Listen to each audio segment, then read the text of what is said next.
Trying to. Okay, here it is. Let's do it. Go live.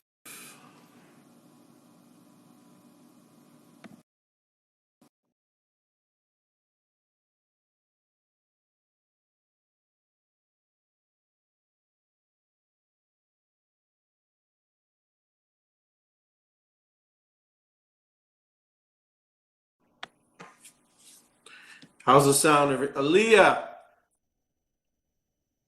can you hear me?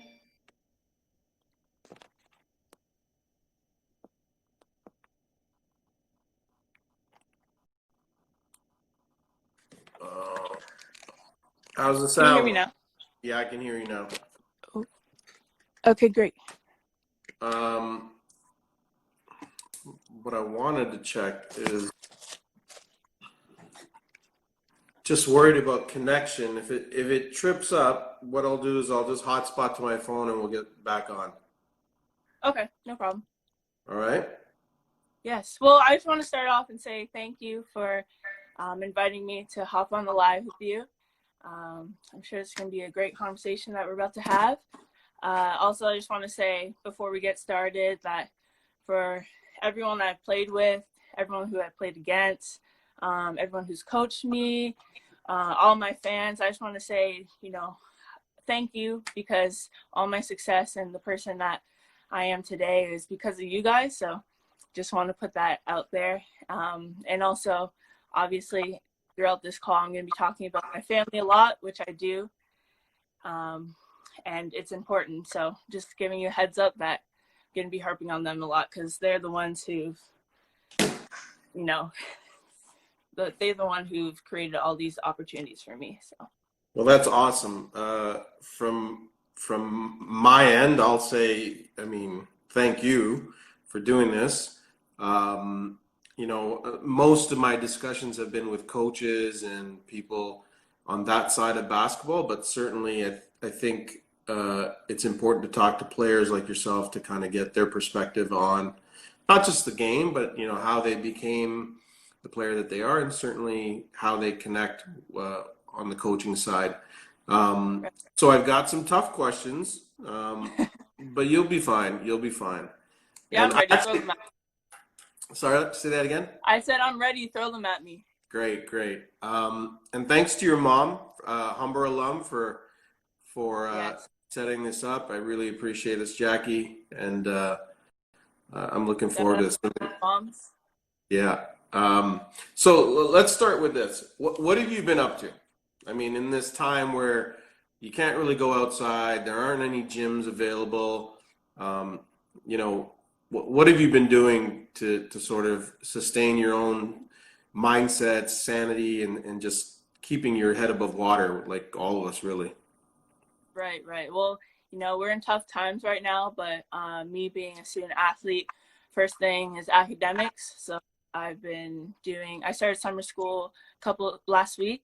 And so I've been doing that, also balancing working out, obviously social distancing. So no gyms have been open here in Kingston. So I've just been in my basement working out with the limited resources that I have. And actually my dad, in my backyard, my dad built this court for me. He outlined the key and we bought a rim. So thankful for him. So shout out to him for helping me with that. But yeah, I'm just putting some shots up outside, and some days my parents will try and come defend me, even though it might not work out, but Sure. they're still putting in the work, which I appreciate. Great. So now you're finishing up classes through Crestwood? Yeah, I actually graduated about 2 weeks ago because I started online school for UConn last week. So I finished with Crestwood, but it was sad that we couldn't have the traditional, graduation, and I could see all my friends, all my teachers.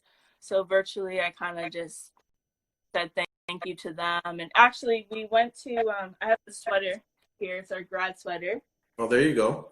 And then also shows what we stand for, resilient and strong. Nice. I drove up to Toronto last week and to get like locker contents, and they gave us these sweaters. So I was able to see some of my teachers, my headmaster, Miss Bergano, and like my Miss Newton as well.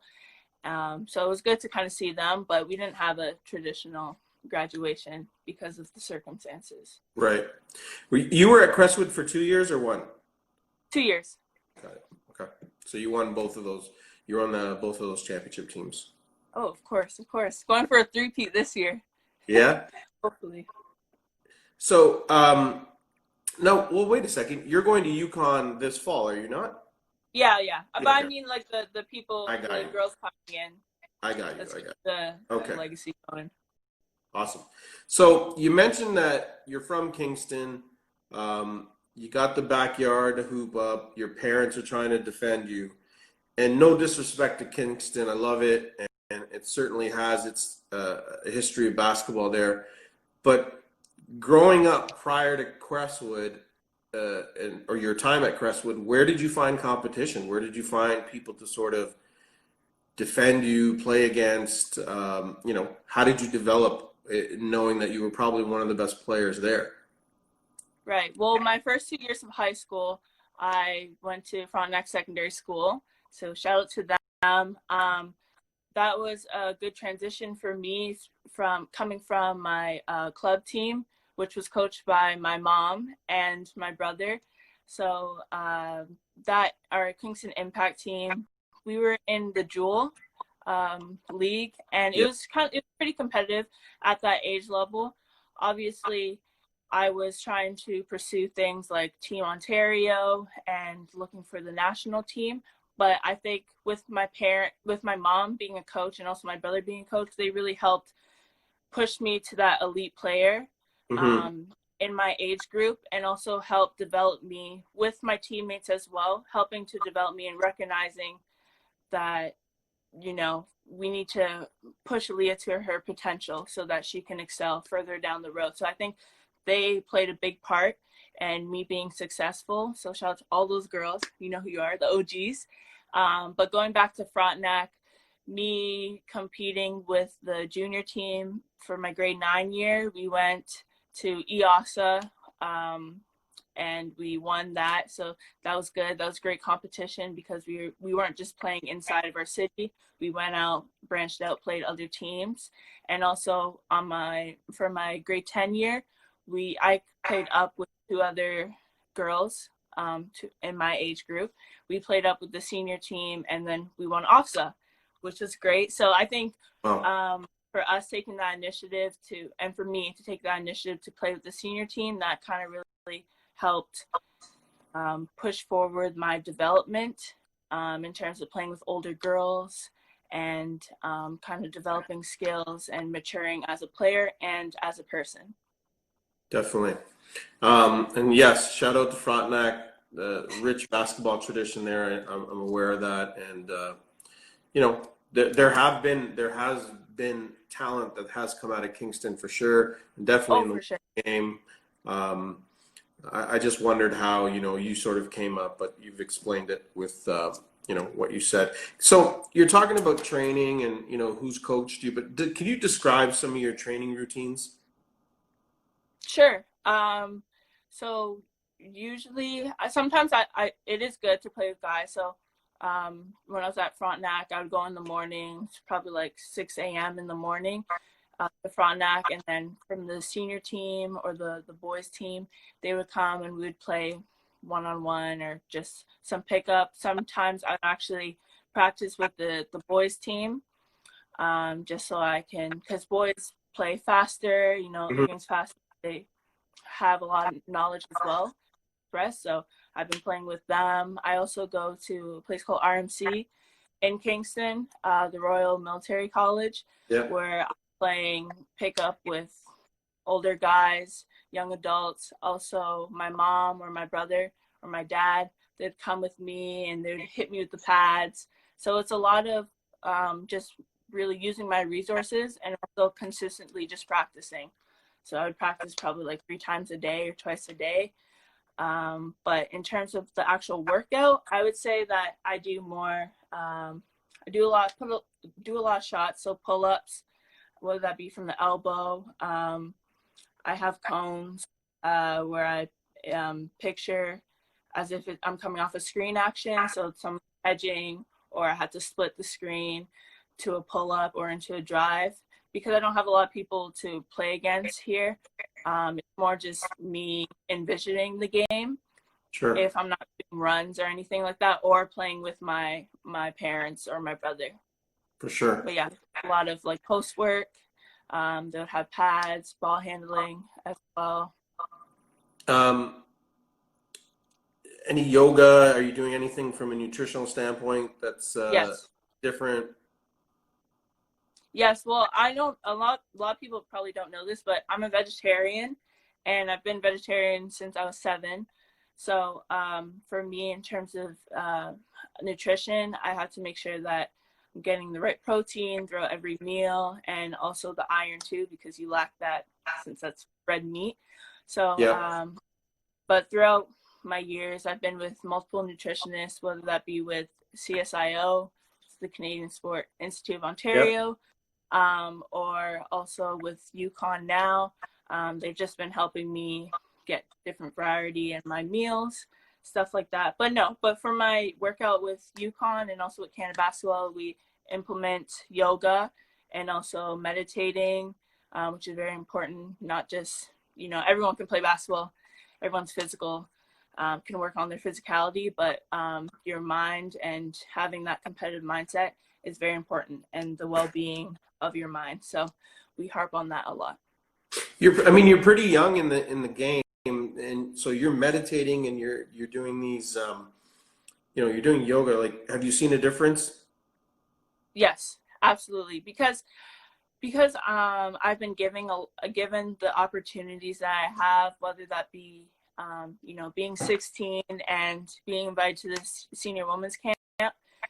Obviously, I was nervous, but I was more excited just to be given the opportunity. And in that atmosphere, I was more like a sponge, soaking up the information. I'm playing with professional athletes, and also just asking questions was really important for me. So really, they were role models. They still are role models to me, and I've learned from them. So I think from me using the national team to help mature as a player, has really been the key to my success.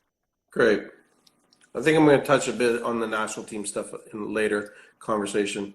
So when did it change for you? Like, when did you decide basketball was for you and the light went on and you realized I could be really good?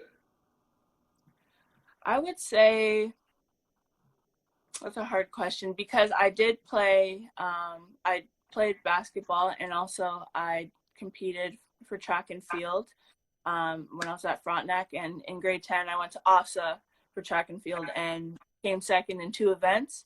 So I Which think two? Which two? Sorry. triple jump and 300-meter hurdles. Okay. Came second in those. Or Yep. yes, in those 2. And also our relay team also competed, and we came 5th.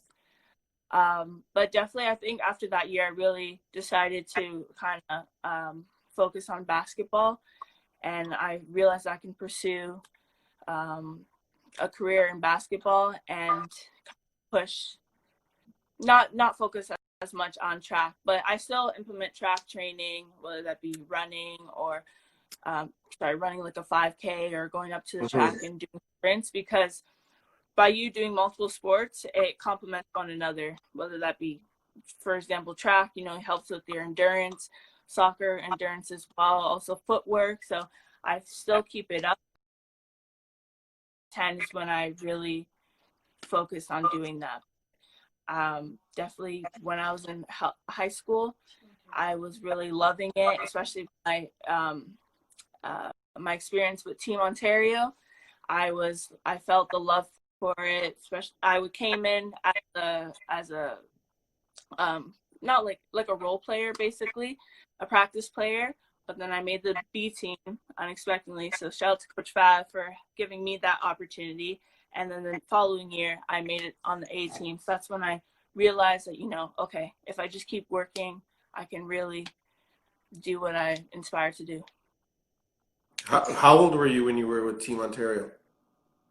Team Ontario, it was grade 9, so I think 14, Right, right. 14, I think. Yeah, that's Wow, my first. that's pretty amazing. Um, I can't even imagine you on a B team. Like that doesn't make sense. You know what Thank I you. mean? But I mean, I had to learn because uh, most of my friends who and my teammates who played on that B team with me, Yeah. they've grown with me in basketball. Most of them are in OSBA right now, so I've been playing with them. I've been competing with them, and they were the ones who I was trying to, um, I was up against. So it was great to kind of grow and evolve with those players because we came from the B team and we're evolving and we're growing as players. Great. Tell me about Crestwood winning there. I had Coach Marlowe on uh, maybe a couple weeks back. I had Shy and Latasha on probably a week back. Um, Tell me about your experience at Crestwood and what it meant to you and some of the things that you might, you learned there. Man, Crestwood, it was a great experience. Me, that transition to Frontenac and being Kingston to a big city in Toronto, and also going to a school for its primarily for its academic excellence, as opposed to just going to another high school. That's really why I want to go to Crestwood. So I think they really helped. They helped me provide that. Um, Kind of elite atmosphere in terms of balancing school and also balancing basketball. So that kind of was going to help me for college and prepare me for college. Awesome. So it was good. But then basketball wise, I've built a lot of great relationships. Obviously, Coach Marlowe, you know, creating back to back championship teams. And I just love that experience just for us to kind of be like the underdogs and also coming in and putting a name for ourselves and just bonding as players. It was great. What was tough about it? What was tough about becoming a champion at Crestwood? I would say the tough part would be um that's a good question. I would say the tough part would have to be just us being it's hard to say because we're all talented players and we came together as a unit to produce. But I would say the one thing is just making sure that we're accountable for one another because we were our first year we were undefeated. Going into every game with the mindset that it's 0-0. We're not higher ranked than the other team. The other team's not higher ranked than us. So we need to get on top of that and make sure that we play every game at 100% and not settling for that kind of chip off our shoulder. Great. So let's jump to some UConn questions here. Yes. Um, I think UConn is such an incredible program that it's almost at a point where a player of your caliber and other players of your caliber almost, as much as you want to be recruited by a number of players or programs, you want to recruit UConn while you're playing. Right, Um, right. so what was it UConn or nothing, or were you okay with UConn not taking you and going somewhere else? No, I really I wasn't really focused on UConn, but I was just more focused on, just me playing and the opportunities going to come.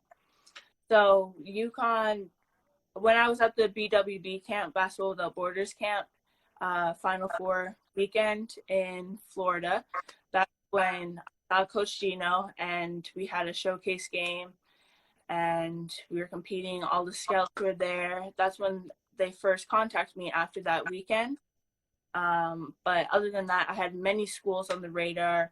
I had 75 plus offers, and the recruiting process was a lot, but definitely shout out to my mom for helping me through that because there were some days when I had to study for a test and I couldn't call a coach or I had to kind of put my recruiting process second to academics. So that's when my mom would really step in and make sure she's giving me all the information from a distance. Because at this time, she was in Kingston and I was in Toronto. So she really helped me through that. But UConn, obviously, it's a great program, but I just didn't base my decision on its name. You know what I mean? So it was more, I had to build that relationship with Coach Gino, the teammates, as if it was another school, going on the visit. So it was more just a feel for me and making sure it's the right feeling, because I know it is a pretty great program and a great school. Right. I hear this a lot from players like yourself who get recruited by, hundreds of schools, and let's face it, not all of those schools have a real shot at you. Probably, 5 to 10 of them have a shot at you. But did you ever get sick of the recruiting process and just, did it become too much? Not at all. I get this question asked a lot, but me personally, I'm more of a kind of introverted person. So it really helped me express my feelings and have those talks, those tough talks, and also those open conversations with coaches, and also just building relationships and kind of just expressing myself. So that I enjoyed it because it helped me kind of build as a person and change as a person. And I got to meet and connect with a whole bunch of great people. So I really liked it. Great. What are you going to study? Animal science. Animal science? Yes. Yes. Wow. Okay. Um, and is there room for a minor so that'll be your major? Is there an opportunity Yeah. to get a minor as well? There is opportunity. I haven't thought about that as yet. So we'll see. Because I'm taking a pretty demanding major Sure. Yeah. in terms of like sciences. I'm going to kind of feel it out and see how I can balance, academics and also playing at a high level basketball, also competing. So we'll see. Okay. So besides Coach Gino being who he is and UConn being what they are, what was different about Coach Gino's recruiting approach that, made you go and decide on them? Because, obviously, yes, they're one of the most storied programs ever, but there's a few others that are hot right now too. The Baylors, the Oregons. I'm not sure if they were involved with you, but those are naming a few. What was different about his approach? I would say something different about his approach was he was just honest. All of our conversations very authentic, and I knew that he would give it to me straight. So when I go into school next year, I know what's coming for me. You know what I mean? And so he's a very honest coach, and I cherish coaches like that, especially like Coach Marlowe as well. If I'm not doing something properly, you're going to tell me so that I can develop, and I'm not just going to stick to that old habit. So I trust him in shaping me into the player that an elite player and professional player that I aspire to be. My dream is to be on the Olympic team next year. So I think that him definitely being honest, and also I just love that competitive mindset of not only him, but just the team in general, and just their program, because they're always chasing after everything and they strive for their excellence. Awesome. When you talk to him, and I don't know how often you talk to him in this sort of time period, really often? Yeah. Yeah. Okay. So what do you guys talk about, and what has he told you in terms of do these things? Because normally at this point you might be on campus doing some summer school and workouts, whatever the rules allow, right? Mm-hmm. Well, really this time he's just ensuring us that the day's going to come when we can come on campus and everything's just going to be normal. But until that time comes, we just have to do what we can. His real focus is making sure that we're all safe and that we're taking the right precautions in this unexpected time, you know, with everything going on with the pandemic, and especially what's happening in the United States now with, you know, Black Lives Matter and the protests and the riots and everything. He just wants us to make sure that, you know, when we get into campus, we're just prepared to pick up where we left off. Great. I'm going to jump into that Black Lives Matter and race. Yeah. Also, he wants to make sure that we're mentally ready for this shift, because everything's not normal right now. As I said, just making sure that once we get to campus, we're mentally ready to connect as a unit and as a team. Great. What is, you know, what are some of the alumni from UConn, namely Kia? I'm sure you've had conversations with her. You know, what has she communicated to you about the UConn experience and some things that you need to kind of be aware of?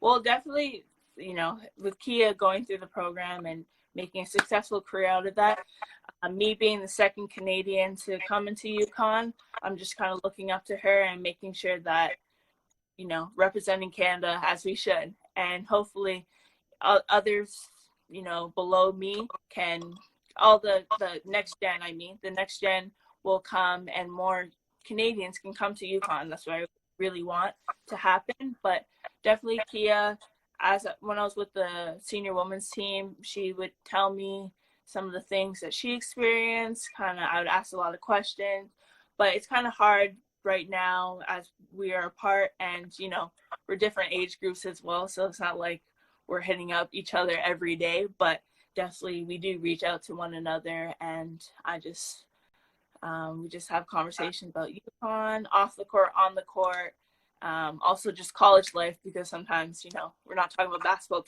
24/7, but yeah, just Great. we like conversations.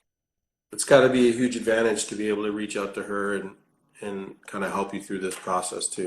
Yes, her, and also all my other teammates on the team, like Kayla, Shay Colley as well, Shayna, me, Good. just everyone, Bridget. It's just good to have people with that type of knowledge, and also in careers that I aspire to be in, you know, whether that be overseas or in the WNBA. So it's just, I'm blessed and I'm grateful. Awesome. On a scale of 1 to 10, how competitive are you? 50. Okay. So I did a little research into this, into my next question. And I'm just going to read you some names of UConn greats, and I'll sprinkle in some of their accomplishments. So this was a top 10 list of all-time UConn players that some news channel in the U.S. came up with, and there were a couple of UConn alum on that panel. So number 10, Mariah Jefferson, 4 NCAA championships in her career. Carrie Boscom was the first UConn All-American. Nikisha Sales, Jennifer Rosati, Tina Charles was the National Player of the Year. Rebecca Lobo was the first Olympic gold UConn player, first one to win an Olympic gold, and also a Basketball Hall of Fame member. Sue Bird, career record in 4 years, 114 and 4 losses. It's pretty crazy. Maya Moore, 2 national championships, 50 double-doubles. Brianna Stewart. Yeah, I got tired of writing down all their awards. Exactly. I had to sort of shrink it down. Brianna Stewart, number 2. Sorry, I haven't been numbering them. So Maya Moore was 3. Brianna Stewart, number 2. 4 national championships, and she called it when she got there. She says, "I'm going to win 4." And 4 MVPs in those national championships, 147 and 5 record in her time. And finally, Diana Taurasi. And, you know, there was a debate that Brianna Stewart could actually be number 1 and Diana 2. But Diana Taurasi, number 1, 2,000 points, 600 rebounds in her career, 600 assists, 3 national championships. Yeah. So I know how competitive you were. How do you, first of all, is it important for you to crack this list? And what do you think you have to do to get on this list? Of course, it's important for me to crack my list. I gotta put my name out there somehow. But for me, I think that, I just have to come in, as you said, being competitive because, all those girls did the same thing. They wanted it and they made sure they put in the work to get that. And that's what I'm trying to do. Trying to go all four years, get a national championship. And that's what I have to do, just compete, making sure that I'm physically prepared and mentally prepared, but just practice, just competing and making sure I develop as a player. Great. And so, I mean, if you could shrink it down a little bit, because like I think one thing I've come to realize is that, when you get to the top of leagues and conferences and tournaments, every team there plays hard, and every team has talent, and every team has a solid coach, and every team has pretty good culture. But what do you think will be the difference for somebody like you?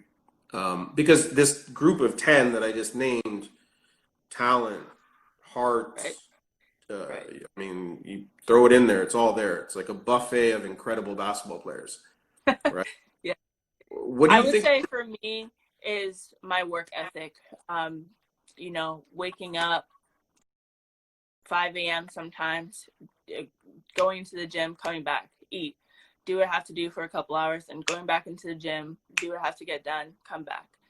Then at night, 7, 8 o'clock at night, going back into the gym, do what I have to get done, come back, go about my business. So me, I'm always working because my mom says, you got to be selfish with your development, meaning putting in the work when no one else is doing the work, or when some people are taking the off day, I'm in there doing the work. Or, my body may be sore from a strength and conditioning workout, but you got to find that extra oomph, or like that extra, I don't know, that fire in you to keep working, keep grinding, because those situations are gonna come up in the future. Maybe that's a fourth quarter when you're tired or you've been hit so many times. You gotta be able to produce. That could also be a championship game when you could be down 15 points or so, and you gotta get quick baskets, and you got to do a full court press and then go back to score. Like it's hard, it's demanding on your body. And also Mhm. mentally, going to college now, there's going to be those fans, there's going to be maybe people who like haters, or there's also going to be people who are praising you, but you got to be able to overcome those situations. So I've learned a lot of that with Team Canada. We call it being in the storm, and which basically is kind of pushing and testing your physicality and also testing your mental well-being in those high intensity situations. So I think what's going to put me ahead of, or put me on that list, is definitely my work ethic and just wanting it badly. Great. It's like you're looking at my list of questions here because you're just helping me.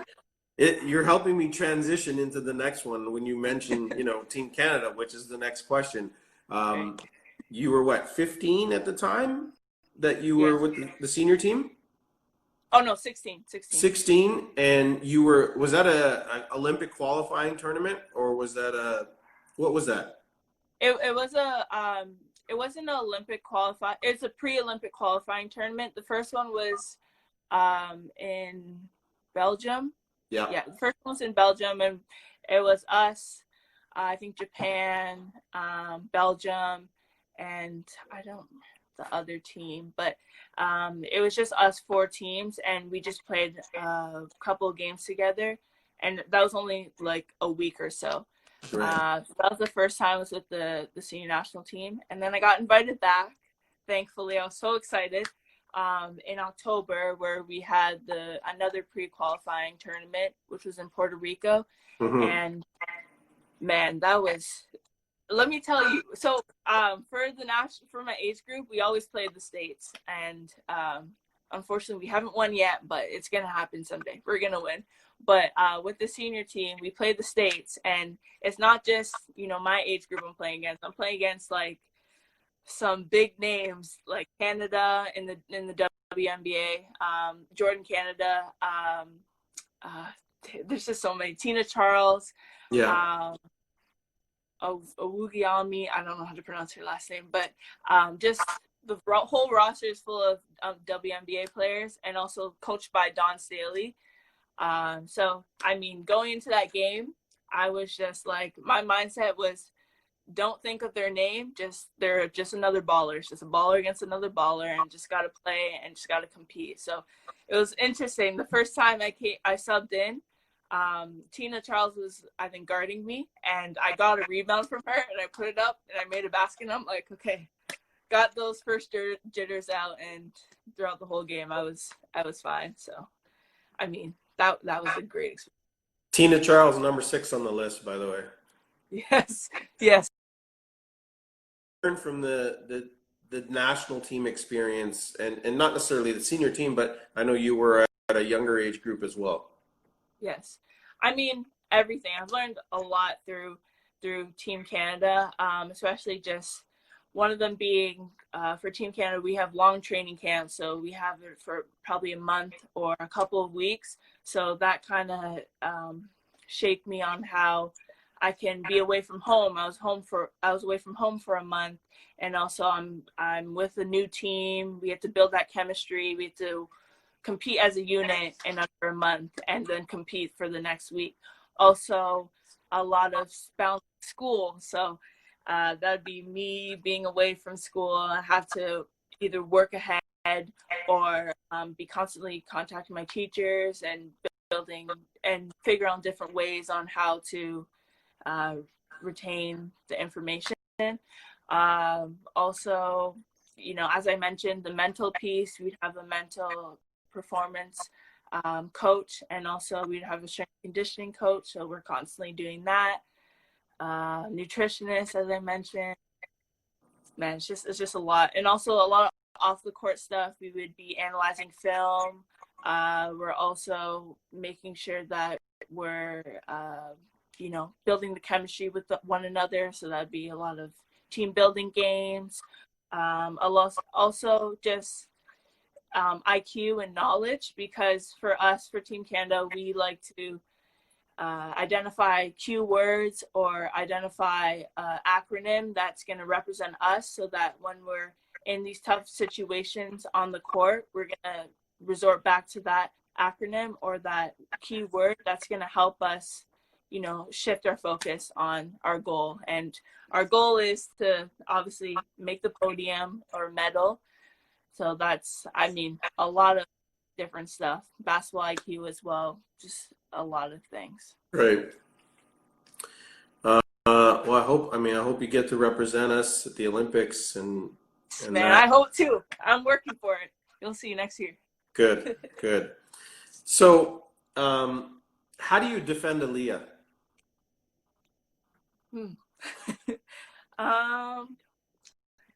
I would say you don't, but Hey, if that's your answer, that's your answer. I'm not gonna. okay, we'll go with that. We'll go with that. Perfect, perfect. I love it. What would you tell your younger self? You're young, but like a younger version of you. Let's say a 10-year-old. 10-year-old. I would just say my confidence, being at a young age. Well, we're seeing it now with the next gen. Everybody's getting in the gym quicker. Everyone's developing as a player quicker. For me, I would say just confidence, being confident to kind of go up to a guy and be like, yo, 1v1 me, I got this. Like, you're not going to beat me. Or confidence to, as I said before, being selfish with my development, just making sure that I'm working out. Even though I had to make the sacrifices with my social life or with some of my friends, just being selfish with my development and understanding that in the long run, everything's going to pay off. And your true friends, which I have so many, are going to stay with me through that process and build me up, So I would say, yeah, just my confidence and, yeah. That's what I would say. Great. Um, there's been a lot of, uh, not to bring a heavy topic into this, but there's been a lot going on with obviously the pandemic and the world having to deal with that. But now the world is sort of dealing with the inequalities in America, the race issues, and it's spilling into Canada. It's in multiple countries in the world. Um, how do you sort of approach that from where you are now, and then you're going to be in America going to school and possibly setting up your life there if you go on and play pro in the WNBA and stuff. How do you feel like, what's the question? I guess, how do you sort of how does that sit with you in your mind currently? I mean, I'm angry at, what's happening, especially in the States right now. I mean, I'm more angry at the fact that, we are peacefully protesting all that stuff, but still people aren't understanding why we're doing it. And we're still posting memes about incidents. We're still saying negative things about the Black culture, African American.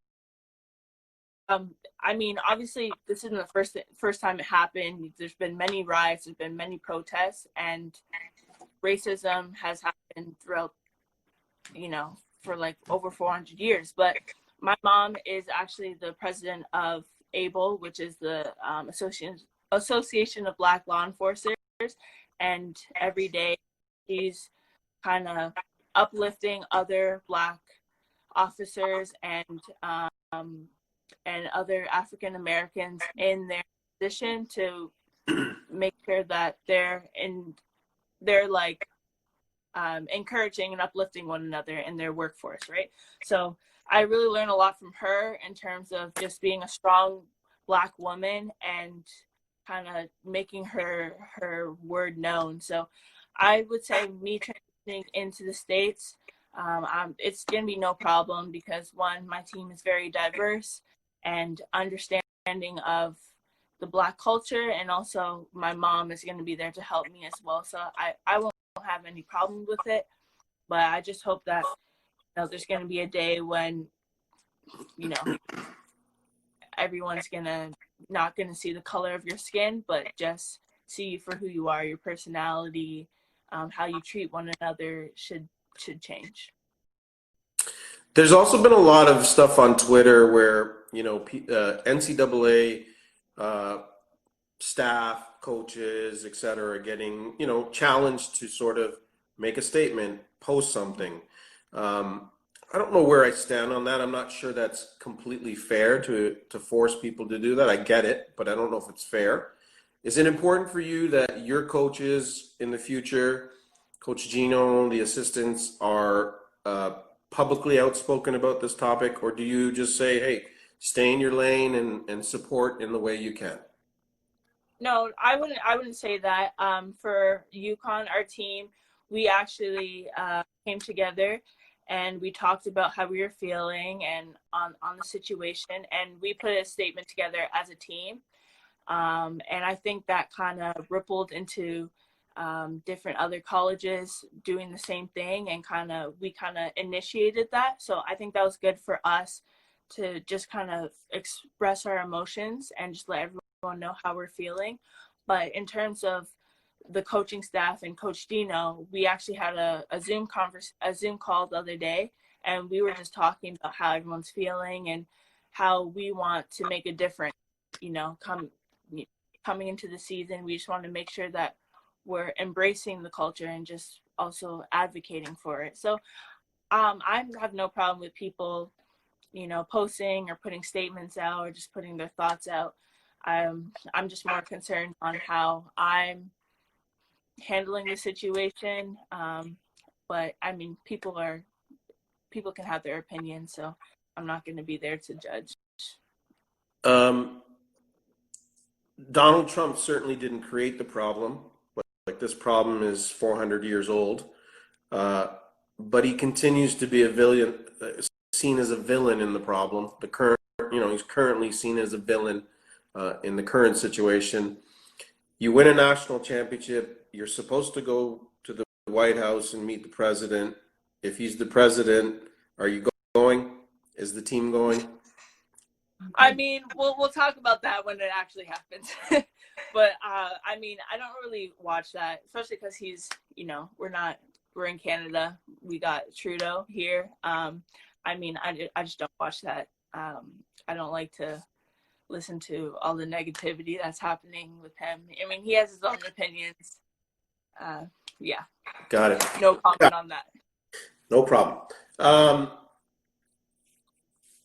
I don't expect you to have an answer to this, but what's the fix? Like, how do you if this is systematic racism, and I know I apologize if this is a little bit of an adult question, but in your I'm reading comments here, and then she's wise beyond her years. She's, you know, Thank you, everyone. So let me ask you, what do you think? You know, maybe there isn't a fix, but what makes it better? What makes this situation in America better? Man, I would just say like humanity. Like, I've been reading this book about just happiness and just having like a happy well-being and just happiness is success to life. And in the book, it's talking about how, you know, we each need to fix ourselves before we can ask somebody to fix them. So in this situation, I think everyone just needs to take a step back and kind of look in the mirror and be like, who am I as a person? And what am I doing that's affecting other people? Because you can't ask somebody to change if in their heart they don't want to change. So I would just say we have to make sure that we're instilling those pure values in ourselves in terms of caring, being compassionate towards one another, you know, being happy for one another, just all those generosity, just all those things. Like, I'm not sure why we're so imperfect, but you know, we're human beings. So as God said, like, we need to get Jesus to you know, sin for us so that we know that, you know, we have to sin as well. So, but I don't know. Awesome. So I got one more question. Mm-hmm. It's senior night at UConn. Okay. You've got your animal studies, sorry, was it animal studies? Animal science. Animal science degree. Yes. Everything is done. You've got your championships. You've got your awards. You're possibly on that top 10 list. Oh, not possibly. Not possibly. I am. I apologize. You're on the list. I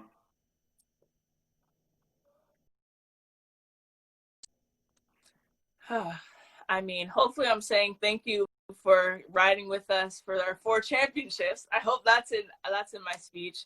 But I don't know, I would just be appreciative and humbled for the opportunity for one, going to UConn, and also just having everybody support us, because I know that their fan base is amazing. And I would just love to, as Kia did, give that Canadian touch to UConn. Hopefully I'm an Olympian at that time. So I would just be grateful and just appreciative of the opportunity to be at UConn and hopefully celebrating, as I said, the 4 chips with the community. Yeah. Awesome. Did I miss out on anything? Was there anything that I needed to ask you that you weren't asked and that you want to share? I don't think so. I would just say there's some people in Kingston that have always supported me. Like, as I said, my family being one, my brother, my mom, my dad, also my aunt, my friends at Frontenac who've been supporting me, my friends who I've competed with in terms of club teams, or even Crave Coffee House, which I eat at a lot. That's my post-workout spot.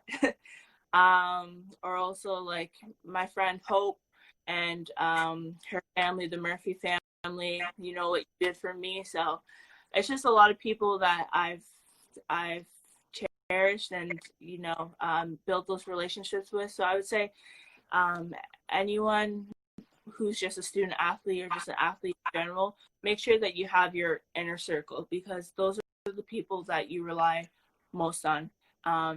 My most core inner circle would be my family, my mom, my dad, my brother, also my brother Jermaine, may he rest in peace in heaven. But just them, they're my backbone to my success.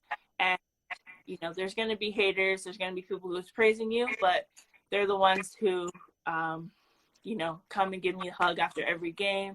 They're the one who's there in the gym with me. They're the ones who's traveling across the country with me for all the Team Canada stuff.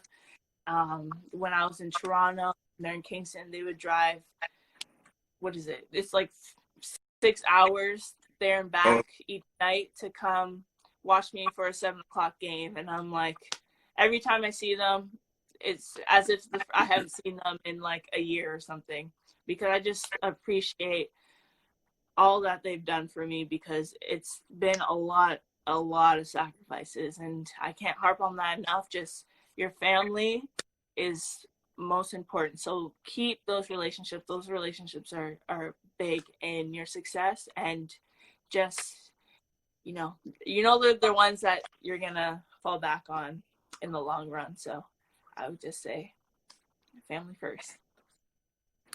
Aaliyah, I appreciate your time tonight. I look forward to watching you at UConn.